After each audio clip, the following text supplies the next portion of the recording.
I have Belinda here today for my expertise exchange. I am so excited about having Belinda here because if there's times in your career where you'll remember one person that made a significant change in your own world, and for me, it's Belinda here. She is in the Guild of Master Groomers and she's had over 15 years experience, according to your LinkedIn. It might be more, you can tell me in a moment. It is. It's about 18 or 19 now. Yeah. She also teaches level 2, level 3 city and guilds. And no, I don't anymore. You did for 6 years, though. Yes, I even wrote some of the city and guild qualifications, but I have switched to iPet Network. She is highly impressive. What's the qualification called in iPet Network? Help refresh us here. So I teach all the level 3, so level 3 diploma in dog grooming and salon management. I also teach the higher level 4 professional diploma in dog grooming, salon management. I teach quite a few qualifications, actually. We've just launched a new oral care qualification as well. So yeah, I teach teachers how to teach. So yeah, quite a few qualifications now. So yeah, I did actually write the level 2 city and guilds, but through changing from a college to a private training provider, I found the iPet Network a little bit more flexible. That's amazing. You've just got so much background in the grooming industry, and you've got some letters after your name in your LinkedIn, the LCGI and the GMG. What does that mean? So GMG is Guild of Master Groomers. LCGI is basically the level 4 city and guild. So it's a business management qualification based on your professional career. Wow, really? Yeah. Really impressive. I was actually thinking about doing the level 5 and then thought, no, maybe not. So I also have a teaching degree as well. So that counts for a level 5. Amazing. How did you get into grooming in the first place? So it was probably a speed wobble towards the age of 30. So now I'm showing my age. So I just thought, you know what, if I'm going to have a career change, I'm going to do it now. And my partner at the time had an option to move over to Ireland. And I thought, right, if I'm going to go for a complete career change, I changed countries. I moved over to Ireland. And because I hadn't restudied for a long time, I wanted to know that I could actually restudy myself. So I tried doing a travel agency qualification, and it wasn't that interesting booking people's holiday, but I could advise them on where to go because I have kind of traveled the world, basically. And then I went, do you know what? So that was an interest, but your other interest and passion is animals and dogs. And I wanted a dog of my own. So I started doing some personal training in a very masculine gym over in Galway in Ireland. And at the same time, I saw an advert for someone to go and work somewhere called the Dog Shop. So I called in all my fitness gear and just finished a personal training session, gave her my CV, and she thought, well, she's active. I need someone that will be on their feet all day. So she gave me a go, and I never looked back. I just loved it. I got my own dog, which then led to then getting another dog. So that was, I just never looked back. I just found that I was so happy being around dogs. I love that. They make me happy. That's in a nutshell. And so for background to those that don't know me and you were my ticket into grooming in the first instance because I had gone and I'd worked with dog trainers over in Wales, and I'd taken like a couple of weeks off from Pets at Home. I was just a shop floor assistant then. And when I came back, I said, I really want to become a dog groomer. And they said, oh, well, there's Belinda in Newbury. She's looking for an assistant. And so I started my dog grooming career under your guidance, didn't I? Yeah. And then moved around salons and then moved salon, became a manager in 6 months, and we had number 1, number 2 salons because you taught me so much in marketing as well. And then an interesting thing happened. I decided to take a career break. I wanted to go to Australia, and I phoned this wonderful woman and I said, I'm sick of this Target stuff that we're getting put on us. How do you feel? I asked a real and true question, and then I said I might take my career break, and you went, come on over, come look at my photos of Australia. And actually, I know someone who you could work for while you're there. You understood the sales and you quite enjoyed it at the time. You would always be like, no, I need to get to my dance class. I can't work too late that night. So you were very much into your fitness. The two went together, plus the fact that the person running the Australian side of the marketing company, I trained over in the UK, and he'd then taken on Australia, gone back home and became the manager over there. So it just fitted, really. Just feels like anyone that touches you just like accelerates out through their career. It feels like that teacher in you. I always feel that I want to help someone. I'm someone that I'm not selfish at all, and if I can see an opportunity or somewhere that I can help someone, I will always do it. Yeah. So, talking of helping people, though, you have a groom school now. Tell us all about your groom school. I liked teaching. So I like teaching and training people. So the next progression, someone offered me a position over in Kent teaching. And I thought, do you know what? Make the step, go for it. Again, someone that personally had a big impact on my grooming, to be honest, offered me this fantastic opportunity. I thought, go for it. So completely moved over to Kent, worked for the Pet Industry Federation, joint within a college, Hadlow College.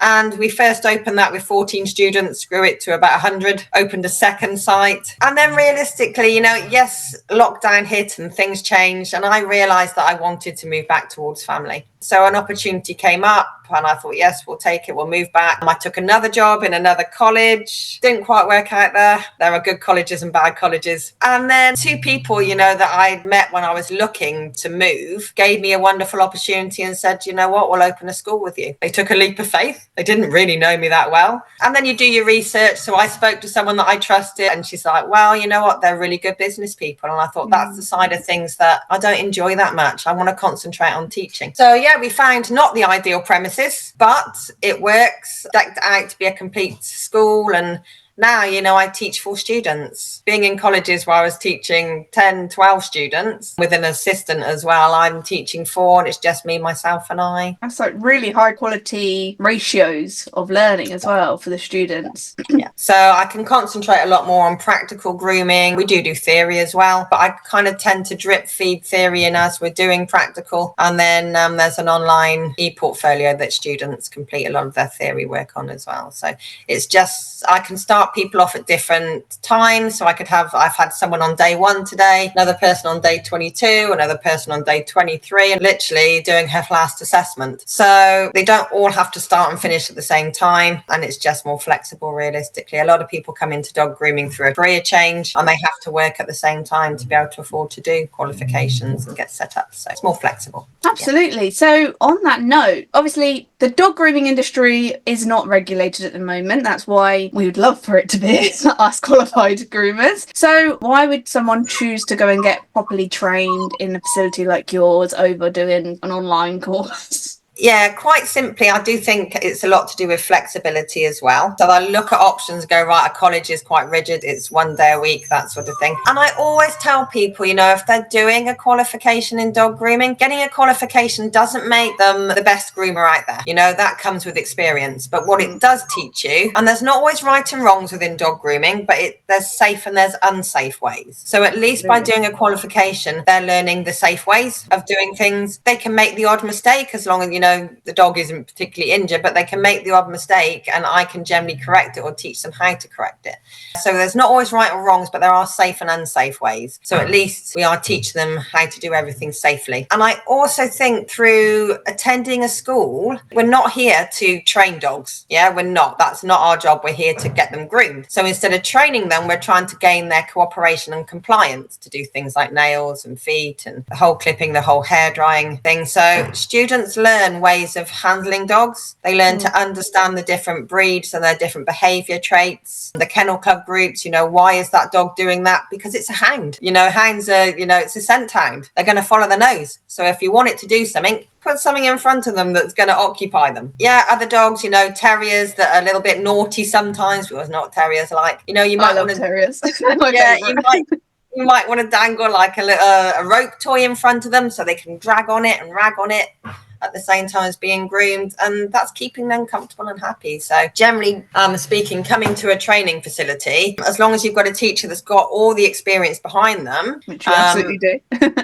the teacher helps you manage that dog. So if the dog's messing around, it might be the way they're holding it is uncomfortable. Just little adjustments that they can do to get the dog's compliance, really. It's not just learning a haircut, you're learning behavior and you're learning how to counteract behavior and gain their trust and compliance. So, yeah, reading the dog's body language to know whether they're threatening a bite or anything like that. It's really concerning that someone that's never done any training like that can just turn up at someone's house with a pair of scissors and work on their dog. It's really scary. And I've got to say that, one of the main reasons for doing the oral care qualification is a lot of dog groomers now are doing teeth cleaning, but they do not have the underpinning knowledge of when it's right to do the teeth cleaning and when it's right to refer them to a vet. They just don't have the underpinning knowledge. So, yeah, by all means, offer teeth cleaning, but have that knowledge to go behind it so that you're not making the dog worse. You're actually improving a situation. Yeah. So before grooming, you spent a time living on the road and promoting and doing 6-week launches. I know this because you put me in touch with the marketing company that I did it through too. Tell me, what were your biggest learnings and lessons from living in that way and helping small businesses every 6 weeks?